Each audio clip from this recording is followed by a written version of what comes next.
Alors, bonjour, chers élèves, chers étudiants, étudiantes.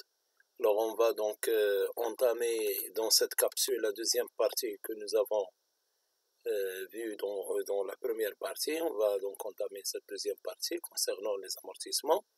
Donc, on va donc s'intéresser à la comptabilisation des amortissements à la date d'inventaire. Alors, dans un premier point, nous allons voir donc le principe.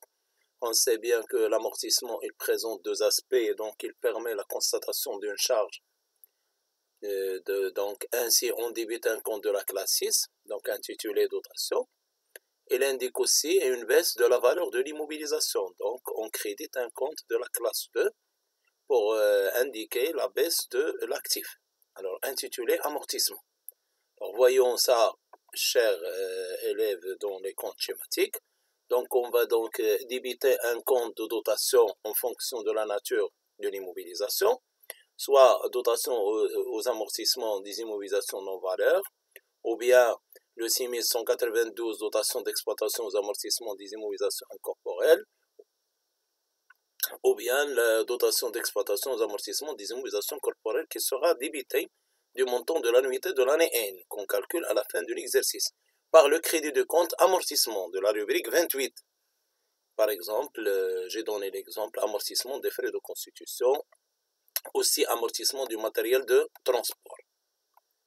Voilà donc dans les comptes schématiques. Maintenant, on va aborder cette comptabilisation par un exemple d'application. Alors, soit l'entreprise Atlas Négoce qui vous remet les données suivantes concernant sa comptabilité. Alors, il vous informe que les frais d'augmentation du capital dans la valeur d'origine 8000 et sont engagés le 2/4/2018 pour une durée de vie de 4 ans avec un système constant. D'ailleurs, on a dit que les frais, les non-valeurs ne peuvent pas être amortis en dégressif, par le mode dégressif. Ils sont toujours amortissables par le mode constant ou linéaire. On a les brevets, donc 120 000, donc avec un mode dégressif, donc on calcule les taux pour chaque élément. Alors, on a le taux pour les frais 100 sur 4, c'est 25. Pour les brevets, c'est 40%, un taux dégressif. Et pour le matériel et outillage, on a un taux de 10%. Alors, le travail demandé, donc on calcule les taux d'amortissement de chaque immobilisation comme on l'a fait. Après, on calcule les dotations d'amortissement de l'exercice 2018 qui sont calculées à la fin de l'exercice 31/12/2018. Et on va donc enregistrer ces dotations dans le journal de l'entreprise Atlas Négoce à la même date d'inventaire au 31/12/2018. Alors, on passe maintenant, chers étudiants, élèves, au calcul des dotations. Donc, pour les frais, il s'agit donc d'immobilisation non-valeur. Comme nous avons dit, on doit compter toujours l'année entière, ce qui nous donne 8000 fois 25 fois 12 sur 1200. Donc, par application numérique, on trouve le résultat 2000. Justification, on dit année entière parce que les frais sont notés toujours toute l'année. Quelle que soit la date d'entrée ou d'engagement des frais, ils seront comptabilisés pour l'année entière. Pour les brevets, c'est un brevet qui est amorti selon le dégressif, donc le taux de 40%, donc au début du mois, au début de l'année, donc c'est 12, donc ça nous donne 48 000. Alors on a au niveau de la justification entrée au début d'exercice. Pour le matériel et outillage, on a un nombre de mois de 6 mois, donc ça nous donne 12 500. Donc, on dit entrée au cours de l'exercice. Alors, maintenant, écriture comptable des dotations, chers étudiants, de l'exercice 2018 dans le journal de l'entreprise. Donc, on va débiter pour les frais, on va débiter le compte DEA des immobilisations non-valeur pour une valeur de 2000. Pour les brevets, on débite le compte 6192 DEA des immobilisations incorporelles pour une valeur de 48 000. Pour les matériels, on débite le 6193 DEA des immobilisations corporelles pour une valeur de 12 500 dirhams. Alors, pour les comptes donc, qui sont crédités, qui constituent une ressource pour l'entreprise, ce sont des comptes soustractifs, alors on débite et on crédite le compte amortissement des frais d'augmentation de capital. Pour trouver 2000, on débite et on crédite le 28-22 amortissement des brevets pour 48 000 et on crédite le 28-332 amortissement matériel de transport pour 12 500. Alors dans le libellé, on précise qu'il s'agit de dotations d'amortissement de l'exercice 2018. Après, nous allons s'intéresser maintenant dans un premier et dans un autre point, grand 4, la sortie des immobilisations amortissables. Donc, on va aborder la session des immobilisations qui ont subi un amortissement. Alors, l'entreprise peut céder certaines immobilisations démodées, trop usées ou non utilisables, qu'elle n'utilise plus. Alors, cette opération est appelée cession d'immobilisation. Elle ne fait pas partie des opérations courantes de l'entreprise. Elle est exceptionnelle dans la mesure où l'entreprise produit des biens et des services. Donc, elle n'est pas spécialisée dans la cession de son actif immobilisé. Alors, dans ce cas, le comptable, il doit effectuer des écritures comptables pour éliminer l'immobilisation vendue du patrimoine actif de l'entreprise. Alors, exemple, le 15/4/2013, l'entreprise SIF a acheté un matériel de transport pour une valeur de 400 000 dirhams hors taxe. Durée de vie 5 ans. L'entreprise applique un amortissement linéaire. Alors, le 36/2016, l'entreprise a cédé ce matériel pour un prix de cession de 205 000 dirhams contre chèque bancaire numéro 13 500. Alors, les questions. Travail à faire, passer au 31/12/2016 des écritures relatives à la cession du matériel de transport, B, à la dotation complémentaire aux amortissements d'exercice 2016, et C, à la sortie du matériel vendu, ce qu'on appelle la régularisation de la cession. Alors maintenant, on commence par la cession. Alors, comme on va dire, donc la cession, il permet l'encaissement du prix de vente, c'est-à-dire c'est un flux monétaire ou financier qui est enregistré. Évidemment, puisqu'il s'agit d'un flux monétaire, donc il engendre une augmentation de l'actif liquide, c'est-à-dire les disponibilités monétaires. Donc, il sera enregistré donc au débit d'un compte de trésorerie qui est la banque ou la caisse, en fonction du cas. Si on a par chèque bancaire, c'est la banque. Si on a contre espèce, on utilise le compte caisse. Alors, si l'opération génère un crédit, c'est-à-dire une créance, alors dans ce cas-là, c'est un flux qui est financier, qui sera noté au début du compte 3481, créance sur cession d'immobilisation. Évidemment, on va donc noter le produit, la contrepartie du compte, donc au crédit d'un compte de produit non courant, le 751, produit de cession d'immobilisation, soit le 7512 pour les immobilisations incorporelles, ou bien le 7513 pour les immobilisations corporelles. Alors, on va faire maintenant, on va aborder notre exemple. Alors, évidemment, nous avons vendu par chèque bancaire, donc on débite le compte banque. Cette opération, cher étudiant, elle doit être réalisée le jour de la cession. Mais des fois, il y aura des omissions de la part du comptable. Donc, le prix de cession, c'est 205 000. Donc, si il est omise, c'est-à-dire un oubli de la part du comptable, alors dans ce cas-là, nous serions amenés à la réaliser à la fin de l'exercice. Alors, on débite le 7513 parce qu'il s'agit de produits de cession d'immobilisation corporelle de la même valeur et nous allons mettre au libellé, donc cession du matériel par chèque bancaire numéro 13 500. Alors maintenant, on va attendre jusqu'à la date d'inventaire pour réaliser ce qu'on appelle les régularisations, c'est-à-dire les corrections nécessaires, les redressements. Alors, à la fin de l'exercice, le comptable, il doit calculer la dotation d'amortissement complémentaire étant donné, sachant que le matériel, il a travaillé, il a fonctionné durant l'année de cession, et aussi enregistrer la sortie du matériel vendu. Alors, premièrement, calcul et enregistrement de la dotation complémentaire. Alors, lorsque l'immobilisation amortissable, il est impératif, obligatoire, d'inscrire l'amortissement de l'année de cession dans le journal de l'entreprise parmi les charges. Donc, il est calculé depuis le début de l'année de cession jusqu'à la date de cession. Vente. Du coup, il ne dépasse pas 12 mois. Alors, on va reprendre notre exemple, cher étudiant. Donc, on a la date d'entrée, c'est le 15/4/2013. La date de cession, c'est donc, on a donc la date de cession, c'est le 36/2016. Alors, comme vous allez voir, à partir de l'axe de temps du schéma, que ce matériel-là, il a été utilisé pendant 6 mois au cours de l'exercice 2016. Donc, notre dotation, il sera la suivante. Donc, la valeur d'origine fois t fois n, on remplace les valeurs, ce qui nous donne, on multiplie par 6, ce qui nous donne 40 000 dirhams. 400 000, c'est la valeur d'origine, le taux, c'est 20%, et 6, c'est le nombre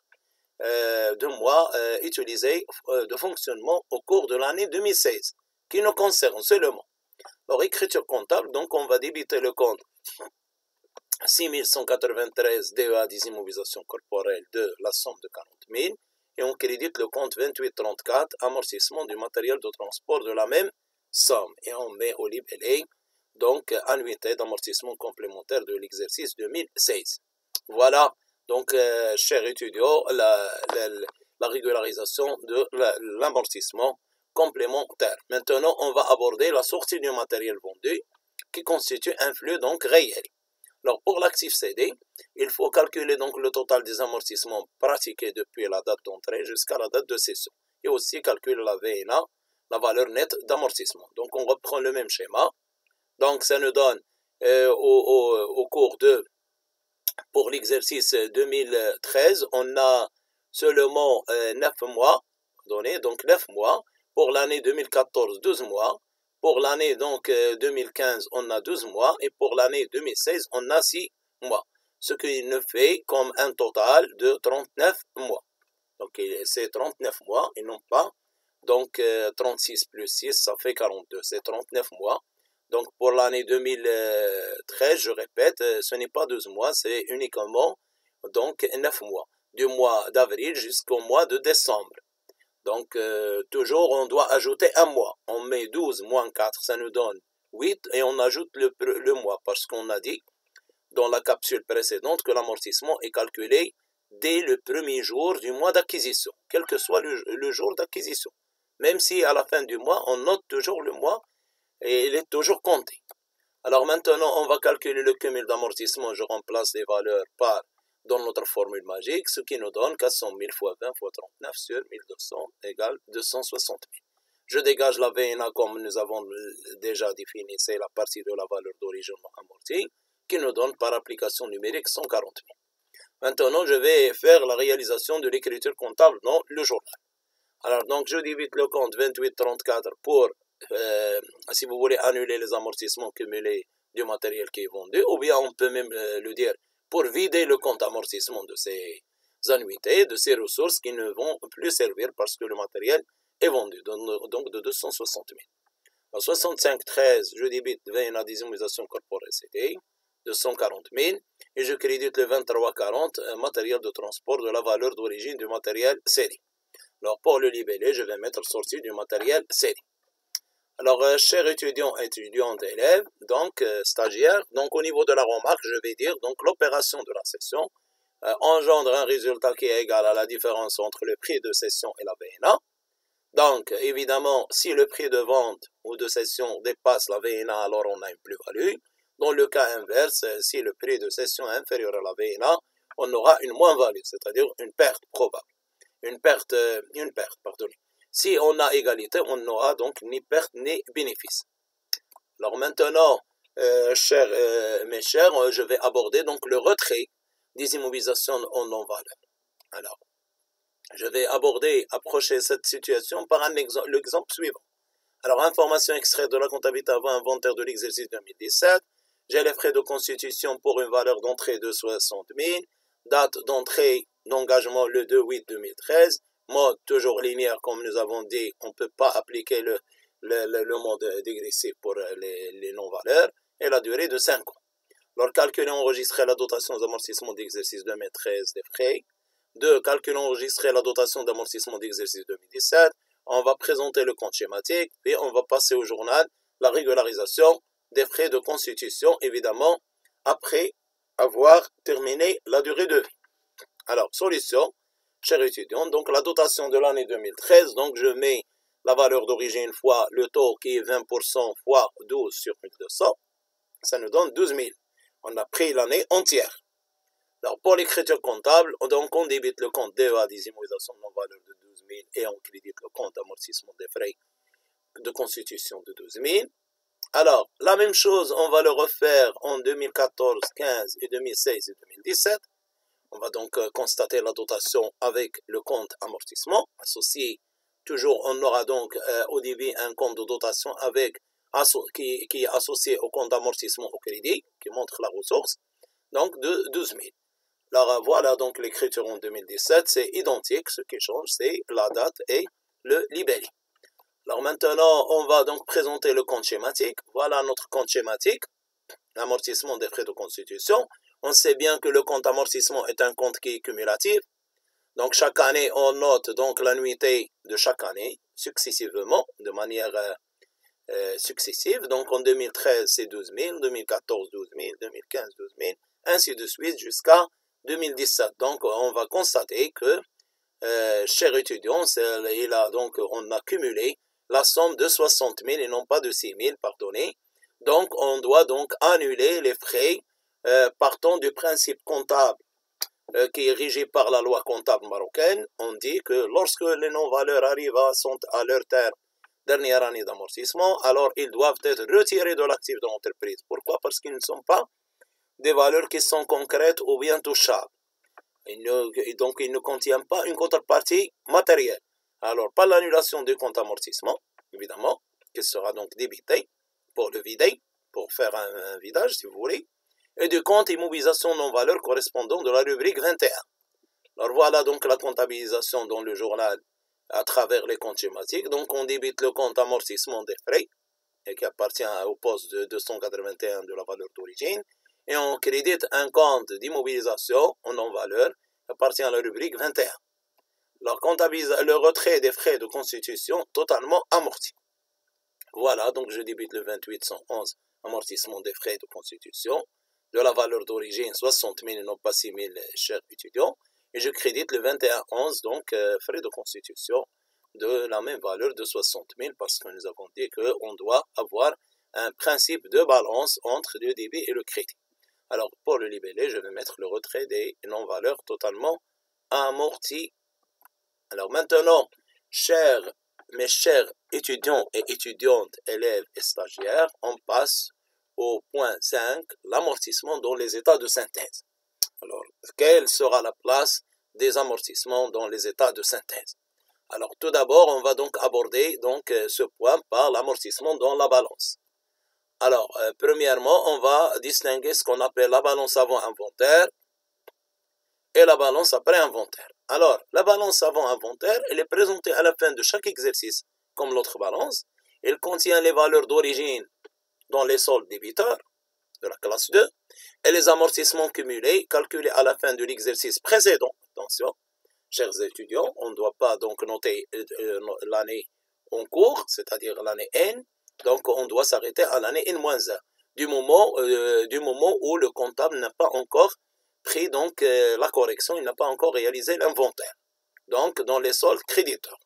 Voilà donc, si vous voulez, la présentation de cette balance. Comme vous voyez bien, on a le compte 2340 matériel de transport qui reçoit la valeur d'origine au 31/12 de l'année N, solde débiteur, dans la partie solde débiteur, et on a dans la partie solde créditeur les cumuls d'amortissement pour le compte amortissement du matériel de transport au 31/12 de l'année N-1. Maintenant, on va aborder la balance après inventaire. Alors, comme j'ai dit, dans cette balance-là après inventaire, c'est-à-dire que après que le comptable ait réalisé donc les différentes corrections, redressements, régularisations nécessaires de l'inventaire, qui sont faites à la date d'inventaire au 31/12 de chaque année. Alors, les amortissements cumulés là sont calculés jusqu'à la date d'inventaire. C'est-à-dire que la dotation de l'année ou de l'exercice, il sera incluse. Donc, la dotation calculée à la fin de l'exercice figure dans cette balance. Voilà, chers étudiants, donc la balance après inventaire. Donc, on aura au niveau du compte 2340 la valeur d'origine au 31/12 de l'année N. Au niveau du compte amortissement, on aura donc amortissement matériel de transport, donc au niveau du solde créditeur, le cumul d'amortissement au 31/12 de l'année N. Il va apparaître dans ce qu'on appelle le compte DEA, dotation, au niveau de la balance. DEA, désimmobilisation corporelle. Alors maintenant, nous allons donc étudier ce qu'on appelle les états d'information complémentaires. Les états d'information complémentaires, les éthiques. Alors on va donc élaborer un premier tableau qu'on appelle l'état B2, l'état des immobilisations. Alors ce tableau-là, cet état Il décrit les mouvements des immobilisations au cours d'un exercice, c'est-à-dire les mouvements, les entrées et les sorties, en utilisant les valeurs d'origine et les valeurs d'entrée. Attention, donc c'est un tableau qui fonctionne par les valeurs d'origine et non pas par d'autres valeurs, ni cumul, ni VNA, ni prix de cession, regroupé par poste à 3 chiffres. Donc j'ai donné là les exemples, le 211 des frais préliminaires, le 233 les installations techniques, matériel et outillage, le 235 le mobilier, matériel, bureau, aménagement divers. Donc il est constitué de 4 colonnes. Donc la première colonne, on note les bruts au début de chaque exercice, c'est les immobilisations qui existent depuis l'exercice précédent, c'est-à-dire les anciennes. Alors dans la deuxième colonne, on va noter donc les augmentations, ce qu'on appelle les acquisitions au cours de l'exercice. Les nouvelles immobilisations, que ce soit les acquisitions ou les engagements pour les frais. Alors pour la troisième colonne, on aura donc à noter les diminutions. C'est ce qu'on appelle les sorties au cours de l'exercice. Les cessions et les retraits des non-valeurs amorties à leur valeur d'origine. Toujours, mes chers élèves, futurs bacheliers, stagiaires, donc, ce tableau-là, cet état-là, qu'on appelle l'état B2, fonctionne toujours à sa valeur d'origine. Alors, et enfin, le brut fin d'exercice, c'est la valeur après inventaire et mobilisation restante dans l'entreprise. C'est cette valeur-là qui va figurer après dans le bilan final. Alors, brut fin d'exercice, il est égal au brut au début, plus augmentation, moins diminution. On passe maintenant, voilà donc l'assimilation de l'étape B2. Alors, on a une colonne montant brut début d'exercice, on a les augmentations, on a les diminutions et on a le montant brut de fin d'exercice. Alors voilà, maintenant on va aborder l'étape B2 bis. C'est un tableau qui est associé au premier tableau, qui mesure ou bien qui montre les mouvements des amortissements. Il détaille les mouvements des amortissements. Donc, il décrit les mouvements des amortissements au cours d'un exercice en utilisant des regroupements des comptes divisionnaires dans les comptes à 4 chiffres. C'est-à-dire, à la place de 3 chiffres, on va ajouter donc le chiffre 8 qui correspond au compte amortissement. Donc, le 28, 11, 28, 33, 28, 35. Il est constitué de 4 colonnes. On a le cumul d'amortissement au début de l'exercice. C'est le cumul de l'année N-1 de la balance avant inventaire. On a aussi les mouvements qui sont faits à la fin de l'année. On trouve deux types. On a les dotations de l'exercice qui sont notées au crédit des comptes amortissement. C'est les annuités de l'exercice qui figurent dans le journal d'inventaire. Et on a les amortissements sur les sorties. C'est le cumul des amortissements pour les cessions et les sorties des frais qu'on trouve aussi dans le journal d'inventaire. Et enfin, on calcule le cumul de fin d'exercice qui concerne l'année 1. Toutes les années passées. C'est le solde après inventaire des amortissements, y compris celui de l'exercice N. Donc, après, on calcule le cumul fin, qui est égal au cumul début d'exercice, plus les dotations de l'exercice, moins les amortissements sur sortie. Voilà notre tableau, mes chers étudiants et étudiantes. Alors, on a l'étape B2 bis. Voilà comment il se présente officiellement. Alors, on a une colonne cumul début d'exercice, dotation de l'exercice, amortissement sur immobilisation sortie et cumul fin d'exercice. Puis après, on arrive maintenant à la place des amortissements dans le bilan. Alors, l'amortissement, comme nous avons déjà expliqué, c'est la constatation comptable de la baisse de la valeur de l'actif. Donc, il permet une diminution de l'actif immobilisé. Donc, l'incidence de l'amortissement sur le bilan apparaît seulement au niveau de l'actif. Le passif n'est pas concerné par l'amortissement. Du moment où on dit aussi que l'amortissement, logiquement, c'est un compte ressources. En principe, il doit être noté au niveau du passif, mais le législateur comptable, c'est-à-dire le comptable, le plan comptable, il a donc noté l'amortissement dans l'actif, mais avec un signe négatif, soustractif.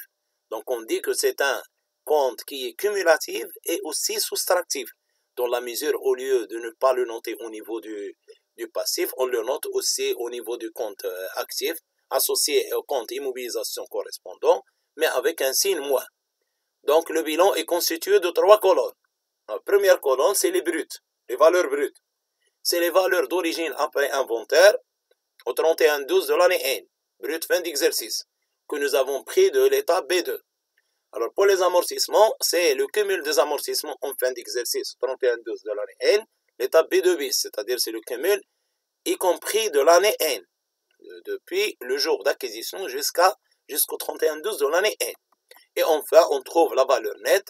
C'est la valeur nette d'amortissement en fin d'exercice au 31-12 de l'année N. Alors, le net, il est égal au brut moins la colonne amortissement.